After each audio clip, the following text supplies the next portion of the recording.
Hello, friends, and welcome back to Freakish Fridays. Tattooed Biker here with you. And tonight I have something special for you. A listener, Lewis, last name Withheld, was kind enough to send us multiple experiences of high strangeness and encounters with cryptids from his family's time in the American Southwest. These stories I found to be both interesting and compelling enough that I wanted to give Lewis his own video. So, thanks, Lewis. And now, grab your boots and let's ride to Texas. Dear Tattooed Biker, I'm not sure why it took me so long to find your channel, but I absolutely love these kinds of stories, and I have a few that I'd like to share. I grew up in San Antonio, but my father's side of the family are from Jordanton, Pleasanton, and Christine areas, about 30 miles south of San Antonio. And my mother's side of the family are from the El Paso, West Texas area. Here's a collection of stories from my family. My father grew up in the Pleasanton, Christine areas of Texas, which is about 20 to 30 miles south of San Antonio in the Texas brush country. The Texas brush country is a huge part of South Texas. It's not necessarily desert, but kind of a medium between the oak tree, cedar tree forest of the Texas Hill Country and the almost desert landscape of northern Mexico. Miles of wide open ranch land with loads of thorn and mesquite trees, with some oak trees sprinkled in for good measure. Growing up, we'd go down and visit family members in that region, and when the sun would go down, I always felt creeped out by the area. There are some creeks that make you swear you were in the Louisiana swamps, with large trees hanging over creek beds, covered in Spanish moss and giving the areas a very creepy vibe, especially at night. It's well known that there are now lots of wild chili piquin plants along lots of the rivers and creeks in this area, because when Santa Anna's army were making their way to San Antonio before the Battle of the Alamo, the soldiers had with them chili piquin peppers to make salsa and add spiciness to their foods when they would make camp. And naturally, lots of the soldiers would drop along the creeks, and the seeds of the peppers would find their way into the soil and begin sprouting the pepper plants.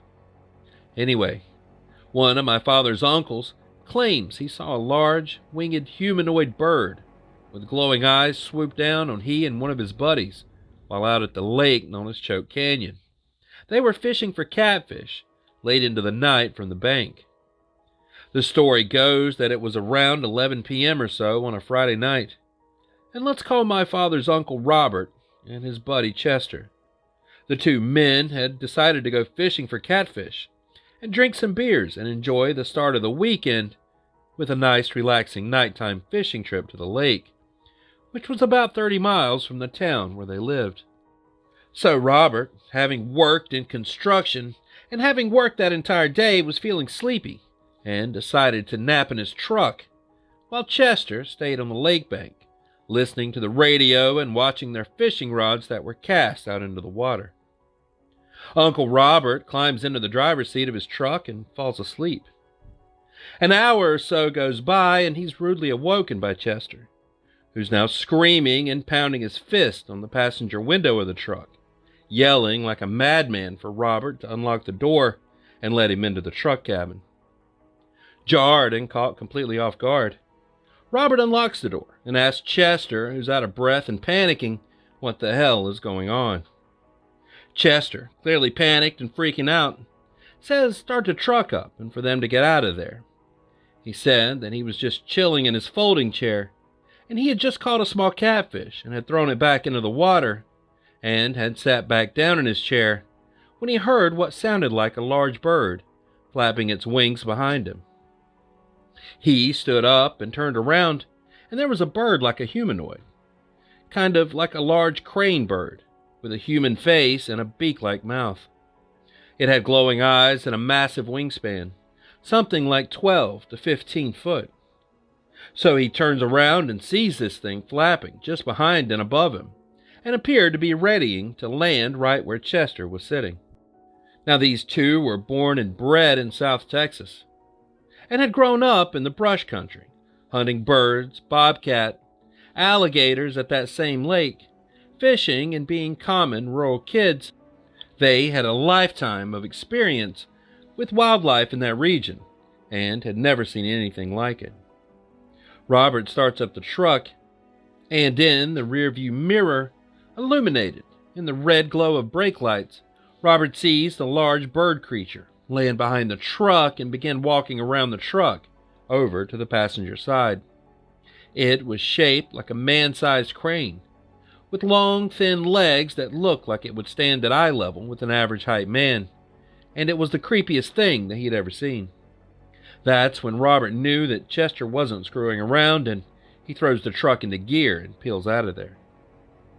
They end up getting back to Robert's place, and Chester and he both decide to spend the night together, shotgun in hand, until next morning, which is when they decide what to do next.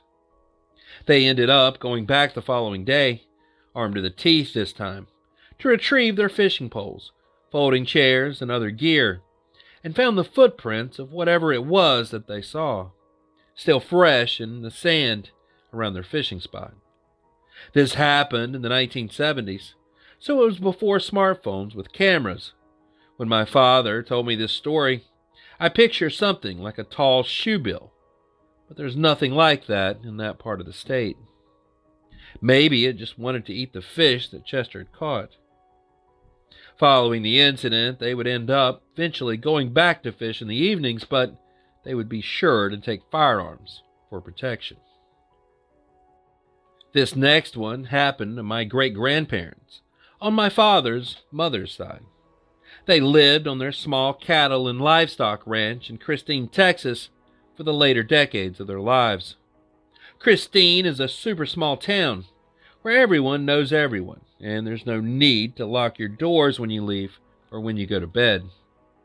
My great-grandparents were the warmest people you'd ever meet, always smiling, sharing humorous stories with friends and family.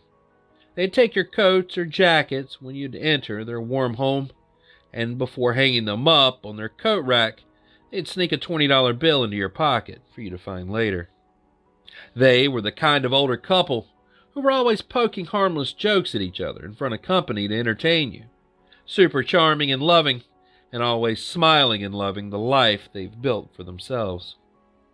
Visiting them was always a treat because I grew up in the city, and when we would visit on a weekend, my great-grandfather would take my younger brother and I around the ranch to see the animals and livestock. We would pet the horses, feed the goats, and throw rocks into the stock pond. When we'd return to their house from seeing the ranch, my great-grandmother would have our favorite breakfast for dinner on the table.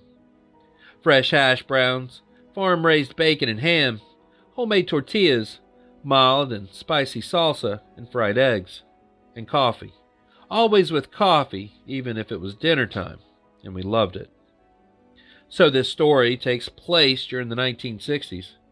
Not exactly sure on the year, but my great-grandparents were in their late 50s, and their children were all grown and had gotten married and moved out at this point. It was just the two of them living on the ranch. They were on their way home from visiting some family in the south side of San Antonio, about 70 miles away. They had lost track of time, so it was late in the evening when they left. So they're driving back home to their ranch near Christine, Texas, and on their route they have to drive over this wooden bridge that extends over a deep creek. I think sometime in the 1980s, a better road was paved in the town and no longer made it necessary to have to take this small dirt road and bridge from the Highway 16 to their small ranch. Several years ago, the wooden bridge was torn down, and a new bridge was built using steel and concrete. Spanish moss hangs from the trees, which really makes it creepy. And from what I remember, this bridge is about 80 feet long, from end to end, due to the creek it expands over being relatively wide. Underneath the bridge is a good 30 to 40 foot drop down into the creek bed. For the most part, the creek is dry year-round, and only sees water flow during rainstorms. As my great-grandparents are driving over this wooden bridge, their truck suddenly dies and comes to a stop near the middle. My great-grandfather starts swearing up a storm because he's tired. It's late and they're still about 10 miles from home. He maintains his truck better than most, and they had a full tank of gas.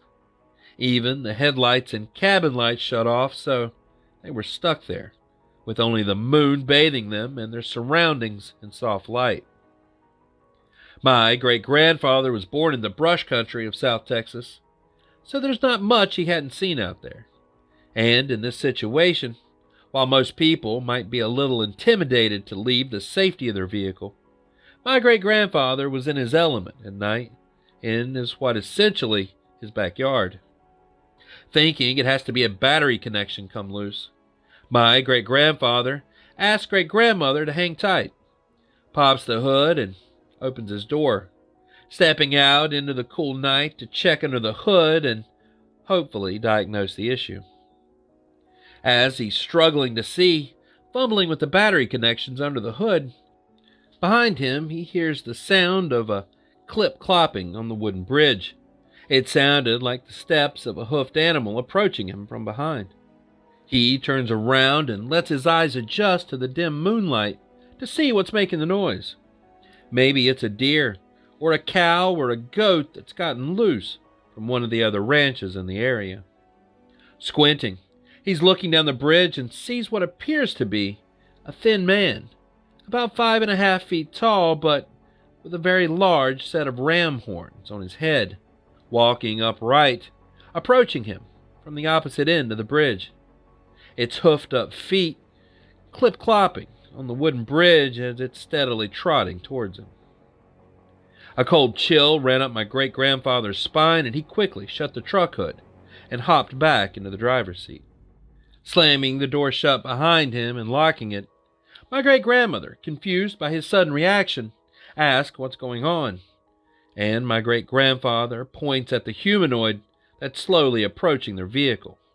She sees it and reacts with a, "What is that, a goat?" as she was watching it approach their truck. They can see that the horns on its head are very large, much larger than any ram or goat they've ever seen, but still can't make out whether it has a ram or goat's head.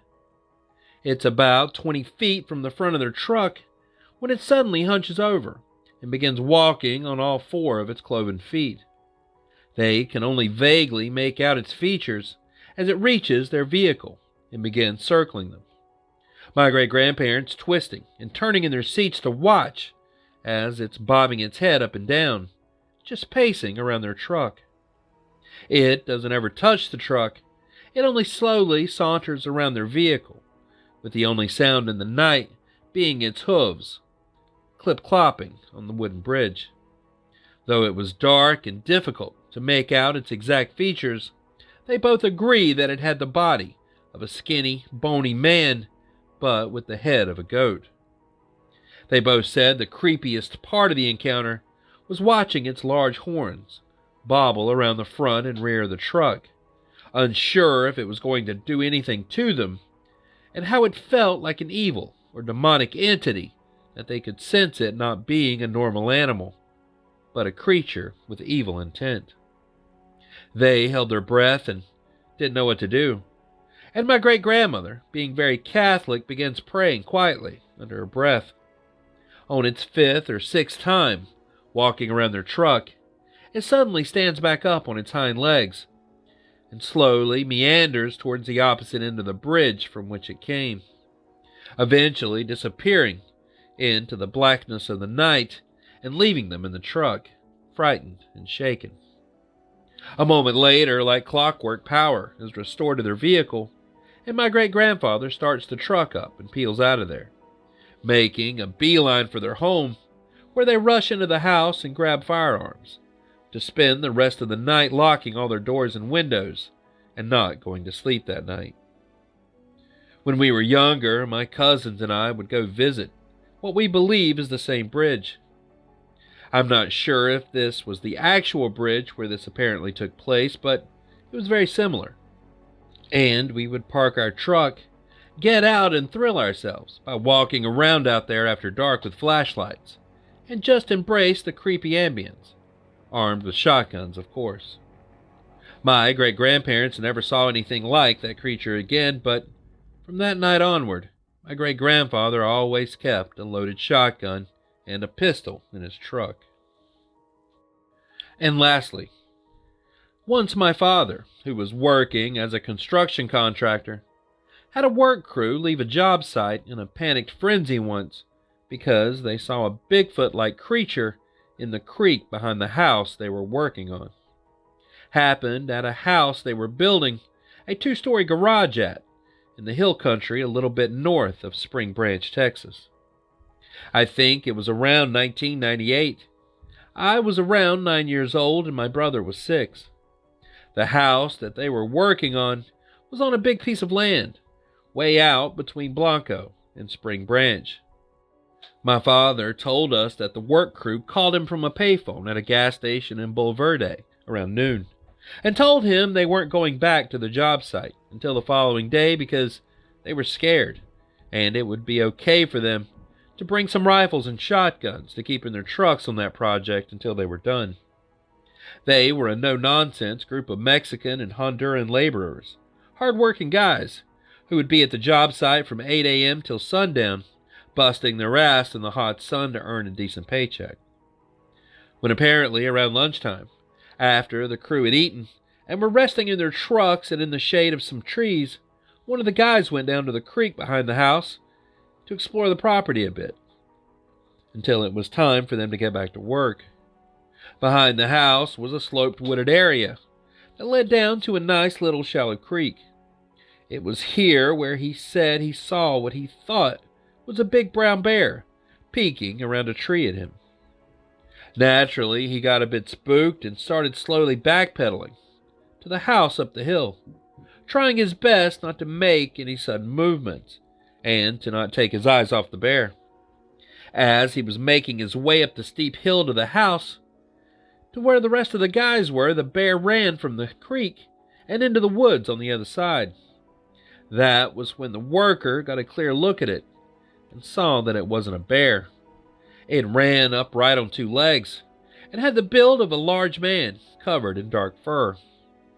When he saw it run and realized it wasn't a bear, that's when he broke into a frenzied run to the rest of the guys, screaming at them to get into the trucks and for them to leave. They were a little thrown off by him, but he jumped into his truck and peeled off. And the rest of them, seeing how scared he was, quickly followed in their own trucks. There's a few more stories that I'm sure I'm missing.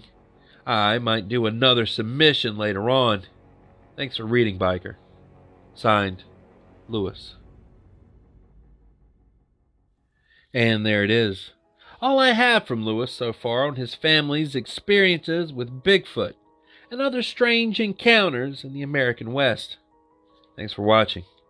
And thanks for Lewis for sending this in. If you, yourself, have any unexplained encounters or experiences that you'd like to share, send them to the email in the description, and they may just make it into a future video. So thanks for watching, and until next time, stay curious, stay vigilant, stay safe. I'll be seeing you on down the road a ways. Biker, out.